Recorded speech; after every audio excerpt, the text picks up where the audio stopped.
Sorry 6 तक हमने 5 chapter हमने कल कवर कर लिए थे। आज अपन 2 चैप्टर बचे हुए लास्ट 6ठा और 7वां चैप्टर जो है इस सेशन में कवर करेंगे। तो शुरुआत करें।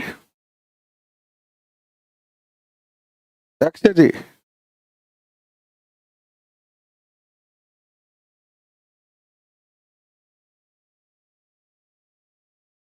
चलिए शुरुआत करते हैं।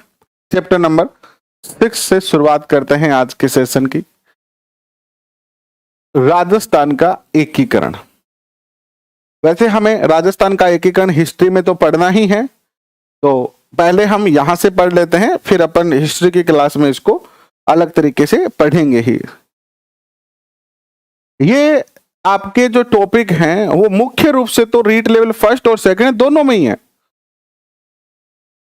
ये आपके एसएसटी के टॉपिक तो है ही है, और साथ में आपका जो जीके वाला पार्ट है, एसएसटी में तो क्या है, ज्यादातर इंडियन हिस्ट्री का पार्ट है, ठीक है। लेकिन आपका जो जीके का पार्ट है, जो राजस्थान का इतिहास है, उसमें जो सारे टॉपिक आते हैं, चाहे आप रीट लेवल फर्स्ट की तैयारी कर रहे हो, चाहे रीट लेवल सेकंड की तैयारी कर रहे हो, ये कॉमन टॉपिक है राजस्थान जीके के, ना कि एसएसटी के। एसएसटी की क्लास एवरी नाइट रात को 9 बजे हो रही है।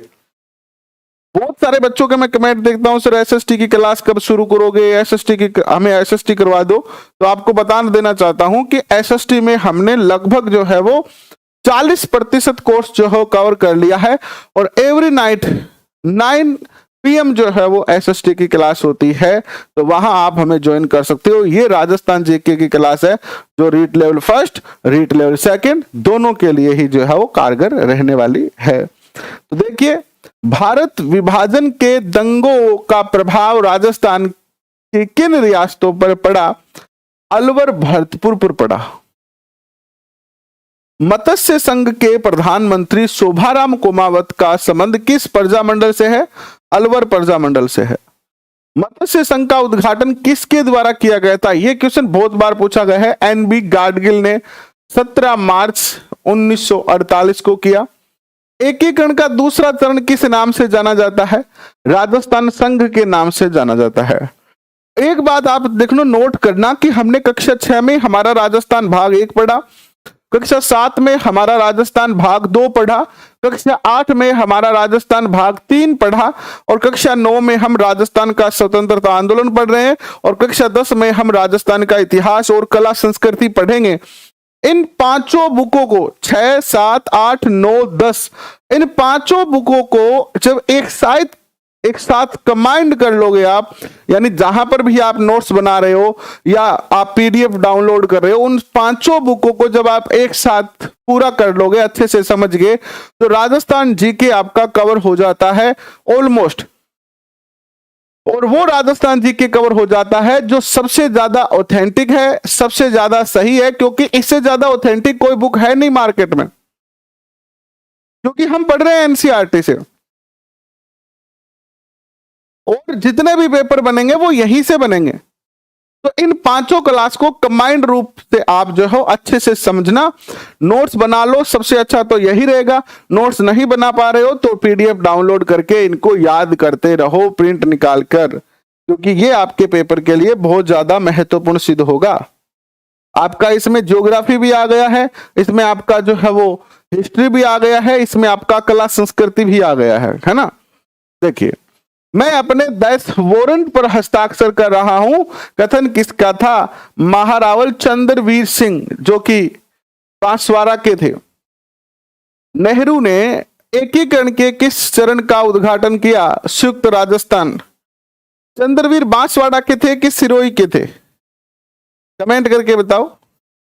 मैं अपने 10 वारंट पे हस्ताक्षर कर रहा हूं, ये बात किसने कही थी? चंद्रवीर ने तो कही थी, लेकिन ये कहां के थे? सिरोही के थे कि बांसवाड़ा के थे? कमेंट करके बताओ।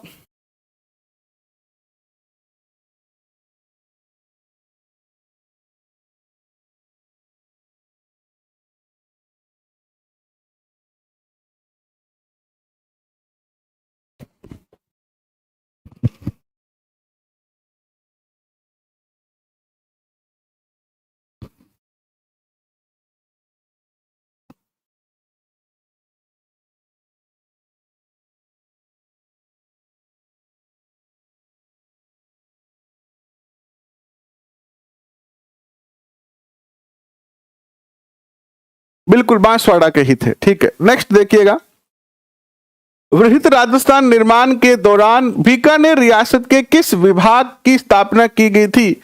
जब राजस्थान का निर्माण हो रहा था उसी दौरान बीकानेर रियासत ने वृहद राजस्थान के निर्माण के समय किस विभाग की स्थापना की गई थी?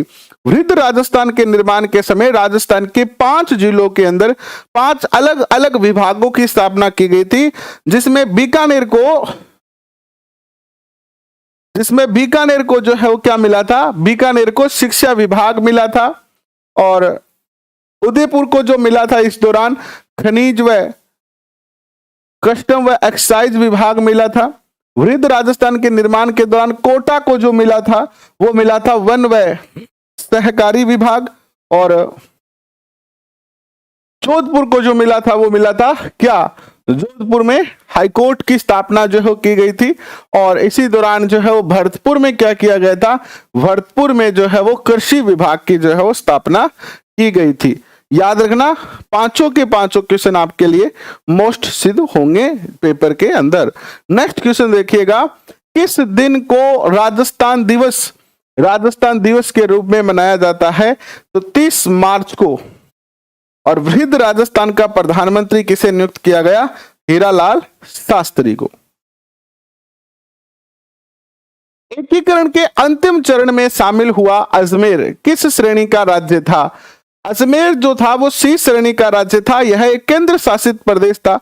अंग्रेजों के शासन के दौरान जो अजमेर था राजस्थान का, वो क्या था? ब्रिटिश ईस्ट इंडिया के अंदर आता था। 6 से 10 अगर आप अच्छे से पढ़ लेते हो तो आपके लिए काफी होगा रीट में। बिल्कुल मनीष भारद्वाज जी, बिल्कुल। राजेश कुमार, गुड इवनिंग, कैसे हैं आप? और नेक्स्ट क्वेश्चन देखिएगा,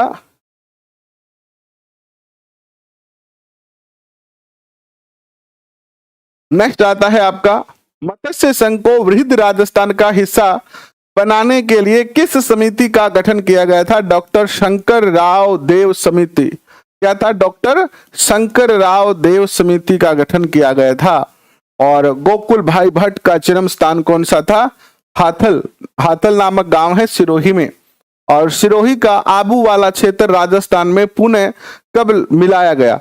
सिरोही को जो है वो मुंबई राज्य को सौंप दिया गया था, है ना। गुजरात भी मुंबई में आता था एकीकरण के समय, तो सिरोही का प्रशासन किसे दे दिया था? मुंबई को दे दिया था। लेकिन बाद में राजस्थान के नेताओं ने जो है इसके लिए संघर्ष किया और वापस फाइनली 1 नवंबर 1956 को सिरोही वापस जो है वो राजस्थान को मिला। ठीक है। अजमेर मेरवाड़ा के राजस्थान में विलय के समय कहां पर किसकी सरकार थी?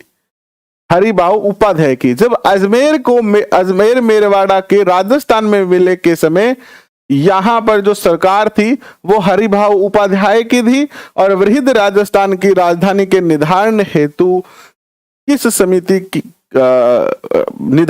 निर्धारण हेतु समिति किसकी अध्यक्षता में बनी थी? पी सत्यनारायण राव समिति। यानी वृहद राजस्थान की राजधानी जयपुर होगी कि जोधपुर होगी या अजमेर होगी, इस तरीके का एक विवाद चला जिसमें पी सत्यनारायण राव समिति का गठन किया गया, जिसने जो है वो क्या किया,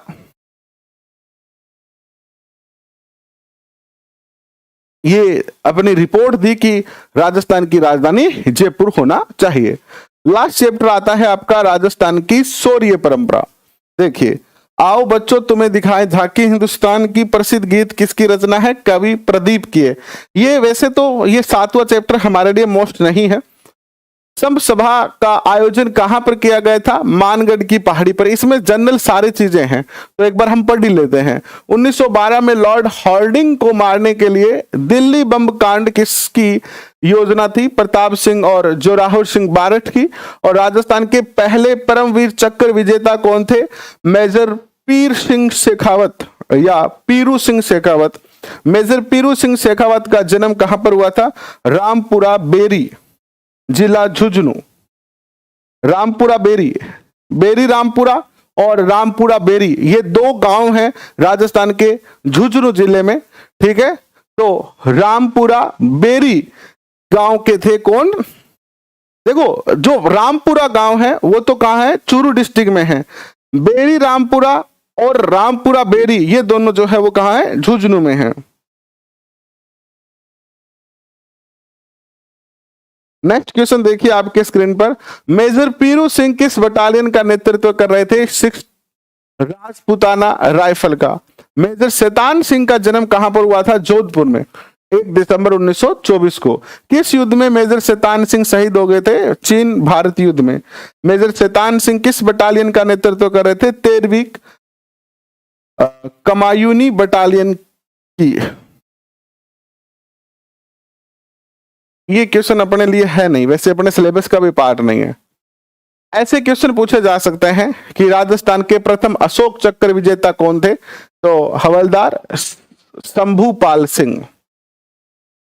मेरे वतन के लोगों जरा आंख में भर लो पानी, ये प्रसिद्ध गीत जो था वो किसका था? कवि प्रदीप का था, है ना। ये क्या है कि आजादी के बाद का थोड़ा सा इतिहास है, 1947 के बाद का, है ना। मुख्य बातें हैं जो वैसे अपने सिलेबस का क्या नहीं है, पार्ट है नहीं, तो इनको हम छोड़ देते हैं। और ये आपका क्लास 7 जो है वो पूरा, क्लास 9 जो है वो पूरा हो चुका है।